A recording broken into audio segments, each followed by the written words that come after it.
Joker, bloody joker. అది ఒక ఏనుగు గుంపు. ఒకళ్ళు ఇద్దరు కాదు, 100 మందికి పైగా ఉన్నారు. వాళ్ళని కాదని ఒక్కరు కూడా ఆ భూమి మీద కాలు పెట్టలేరు. వాళ్ళ బలం వాడొక్కడు, రావణుడు. 100 తలల రావణుడు. నా సాయం లేకుండా నువ్వు వాళ్ళని ఏమీ పీకలేవురా. మాట్లాడుతున్నావుగా, మాట్లాడచో. ఎందుకు రమ్మంతరు చూస్తారు? సుల్తాన్,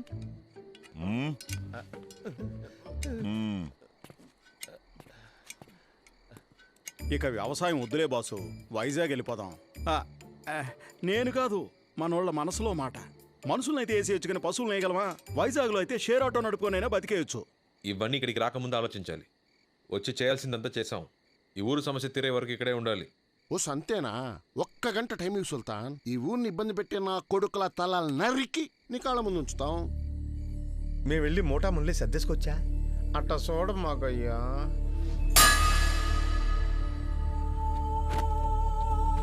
మళ్ళీ మళ్ళీ చెప్పను. నేను చెప్పే వరకు ఇక్కడే ఉండాలి. నేను చెప్పిందే చెయ్యాలి. లేదు మేము వెళ్తామనే వాళ్ళు ఇటు రండి, కొట్టుకొని మరీ తెలుసుకుందాం. ఒక్కడొచ్చినా సరే, అందరు వచ్చినా సరే, నేను రెడీ.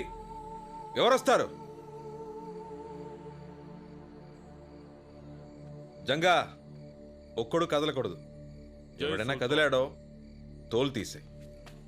తోలు తీయడానికి నేనేమన్నా అరటిపండు తొక్క? జై సుల్తాన్, జై సుల్తాన్, జై సుల్తాన్, జై సుల్తాన్. ఒరే జెండాకర్రా, ఏంట్రా? ఆంజనేయుడు భక్తి కూడా నీ భజన ముందు బలాదుర్రా. చిన్నప్పుడు స్కూల్లో గోడ కూర్చేయమంటే తిరగబడి రౌడీ అయినోడ్రా. కనీసం దానికైనా రెస్పెక్ట్ ఇవ్వరా? కొడితే మొగ 32 చెక్కలు అవుతుంది. టైం రా. ఆ పిల్ల వల్ల మనకి కష్టాలు తప్పవు, వేరే దారే లేదు. మరో దారుంది. మీరందరూ ఒప్పుకుంటే తనతో నేను తలపడతాను. వాణ్ణి నేను ఓడిస్తాను. సుల్తాన్ని ఓడిస్తావరా? ముందు నన్ను ఓడించరా.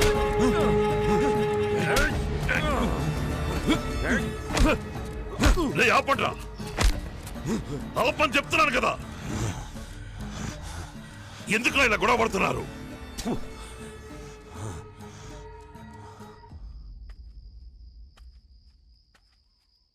మీ మనసులో ఏముందో నాకు అర్థం కావట్లేదు. దేనికోసం ఇదంతా? మన వాళ్ళని కష్టపెడుతూ, ఈ ఊళ్ళో వాళ్ళని కష్టపెడుతూ దేనికి? ఆ అమ్మాయి కోసమా? మన కోసం, మనందరి కోసం మావయ్య. ఏంటి? నిన్నటి వరకు ఒక 6 నెలలు ఈ ఊళ్ళో ఉండి వెళ్ళిపోదామని అనుకున్నా. కానీ ఈరోజు వీళ్ళకి వ్యవసాయమే కరెక్ట్ అని అనిపిస్తుంది. ఇక్కడుంటే వీళ్ళు తప్పు చేయరు. వీళ్ళందరినీ రైతులుగా మార్చేయాలి మావయ్య. రైతులుగా మారుస్తావా? వీళ్ళనా? మూర్ఖులు బాబు. మీరు సముద్రానికి ఆనకట్ట కడుతున్నారు. అది జరగదు. వీళ్ళు మారరు. వదిలేయండి సుల్తాన్. జీవితంలో మంచి అంటే తెలియని వాడే మావయ్య. ఎలా పడితే అలా బతుకుతాడు. ఒక్కసారి మంచి ఏంటో తెలిస్తే వాడికి బతకటంలో రుచి తెలుస్తుంది. నాకు మీరు 6 నెలలు టైం ఇవ్వండి. వీళ్ళు మారకపోతే నా మనసు మార్చుకుని మళ్ళీ బాంబేకి వెళ్ళిపోతాను. దానికి వీళ్ళు ఒప్పుకుంటారా? వాళ్ళకి తెలియక్కర్లేదు మావయ్య. నేను ఆ అమ్మాయి కోసమే ఇక్కడ ఉన్నట్టు అనుకోని. ప్రాబ్లం అది కాదు మావయ్య. మరి మనం ఈ ఊళ్ళో ఉండాలంటే కత్తి పట్టక తప్పదు. వీళ్ళని మార్చాలంటే వీళ్ళు ఇంకెప్పుడు కత్తి పట్టకూడదు.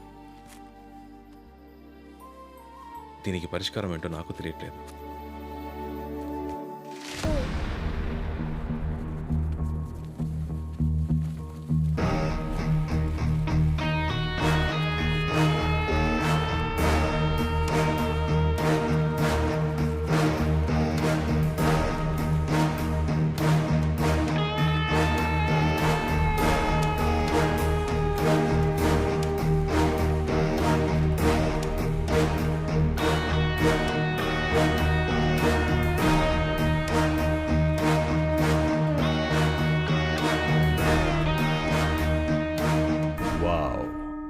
రావణుడు 100 తలల రావణుడు జయేంద్ర చెప్పాడు.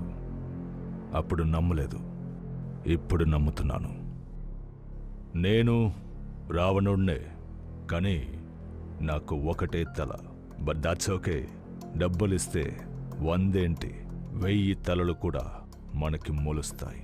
So money matters. ఈ ఊరు నీకు ఏమిచ్చుంటుంది, దానికన్నా నేనెక్కువ ఇస్తాను. ఈ సెకండ్ నుంచి నువ్వు, నీ రౌడీలు నా కింద పనిచేయాలి. ఈ మట్టిలో ఓ చిన్న మొలక కూడా రాకూడదు. వీళ్ళు రౌడీలు కాదు, నా అన్నలు. సరే, నీకు ఏం కావాలన్నా నేనిస్తాను. ఈ భూమి, ఆ కొండ నాకు కావాలి. నువ్వు నా కింద పనిచేయి.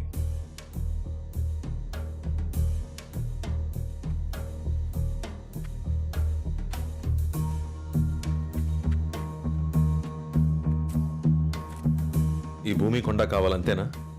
ఇమ్మని చెప్తా.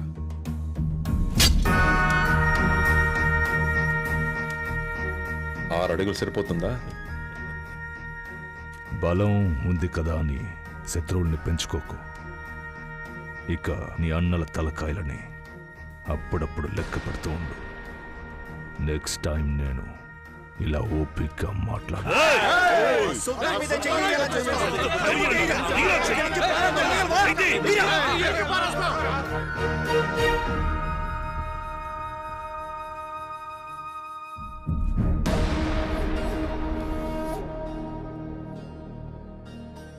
మీ వాళ్ళకి నా కోపమే తెలుసు, మా అన్నల కోపం ఎలా ఉంటుందో తెలియదు. మీరు తట్టుకోలేరు. ఇది వీళ్ళ నేల, వీళ్ళ మట్టి. ఈ ఊరి వాళ్ళ బాధలు చూడలేకే ఒకడిని చచ్చేలా కొట్టాను. ఇప్పుడు నేను ఇక్కడి మనిషిని. జోలికొస్తే నరిక్కేస్తా. ఇంకెప్పుడు ఇక్కడికి రాకు. వస్తే మళ్ళీ వెళ్ళాం.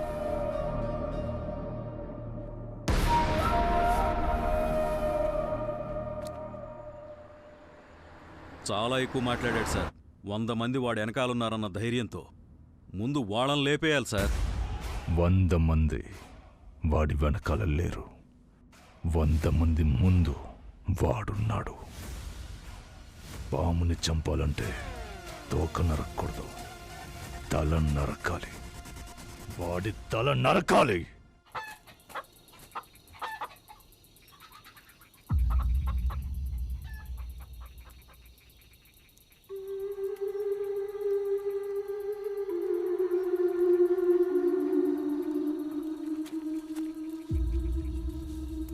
వీళ్ళు మనకన్నా పెద్ద గెంగలా ఉన్నారు. చాలా జాగ్రత్తగా ఉండాలి. మనం దొరికేమో అయిపోతాం. మనకి కావాల్సింది అదిగో ఆ మంచం మీద పడుకున్నాడే, ఆడొక్కడి తలే.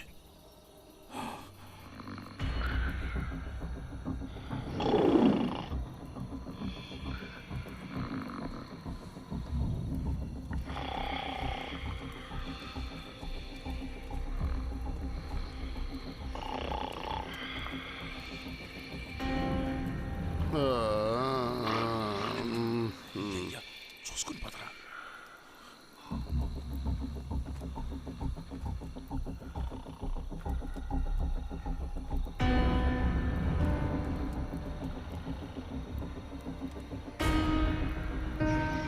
ఆగాగు, లేస్తే అరుస్తాడు. నూరు మూసి పొడి చేద్దాం. అరవకుండా గొంతు నేను కోస్తా. నోరు నొక్కి పెట్టరా, ఏసేస్తా. రే, ఇవన్నీ ముందు ప్లాన్ చేసుకుంటారా?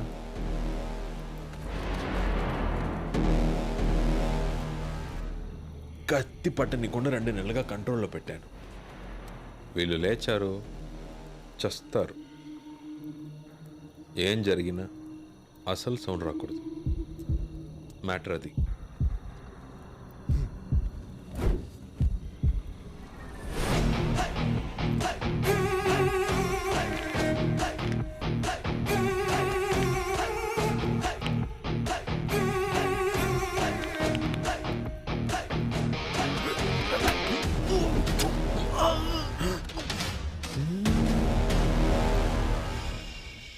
అరవద్దు.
ఇది నేను ఎప్పుడో చెప్పాను ఇలాగే జరుగుద్దని.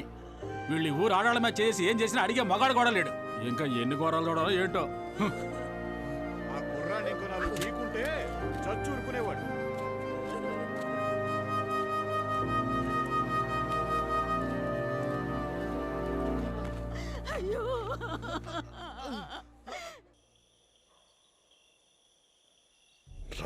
రౌడీలోను భయపడిన ఊరు ఇప్పుడిప్పుడే మారి కొంచెం మర్యాద ఇవ్వడం మొదలుపెట్టింది. ఈలోగా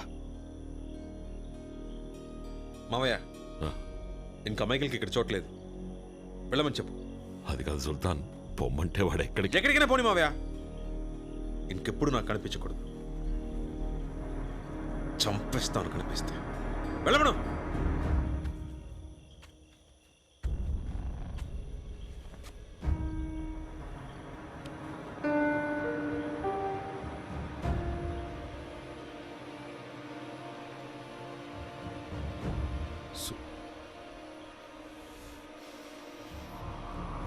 సుల్తాన్, మైకిల్ తరపున నేను క్షమాపణ అడుగుతున్నాను. మైకిల్ ఏ తప్పు చేసుండడు. ఆ కుర్రాన్ని కొట్టడానికి ఏదో కారణం ఉండుంటుంది.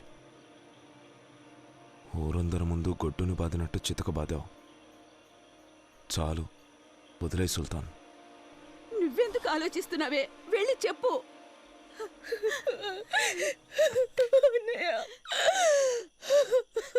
అయ్యా, జరిగిన విషయంలో ఏం తప్పేమీ లేదు.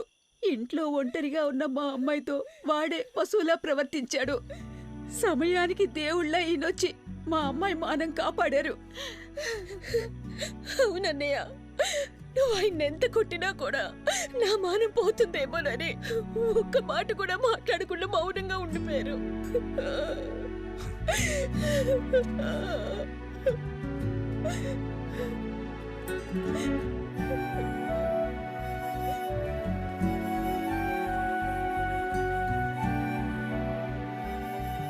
తొందరపడ్డాను. Sorry Michael.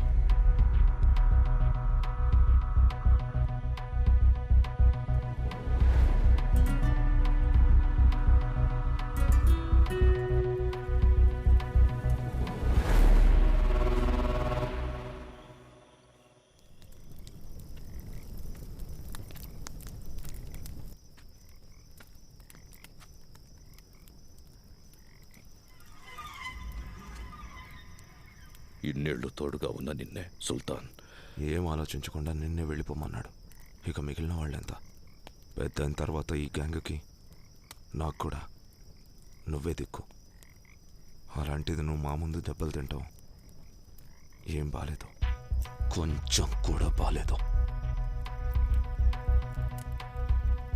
మైకేల్, ఒక గొర్రెల గుంపుకి సింహం నాయకుడిగా ఉండొచ్చు, కానీ సింహాల గుంపుకి గొర్రె నాయకుడిగా ఉండకూడదు మైకేల్.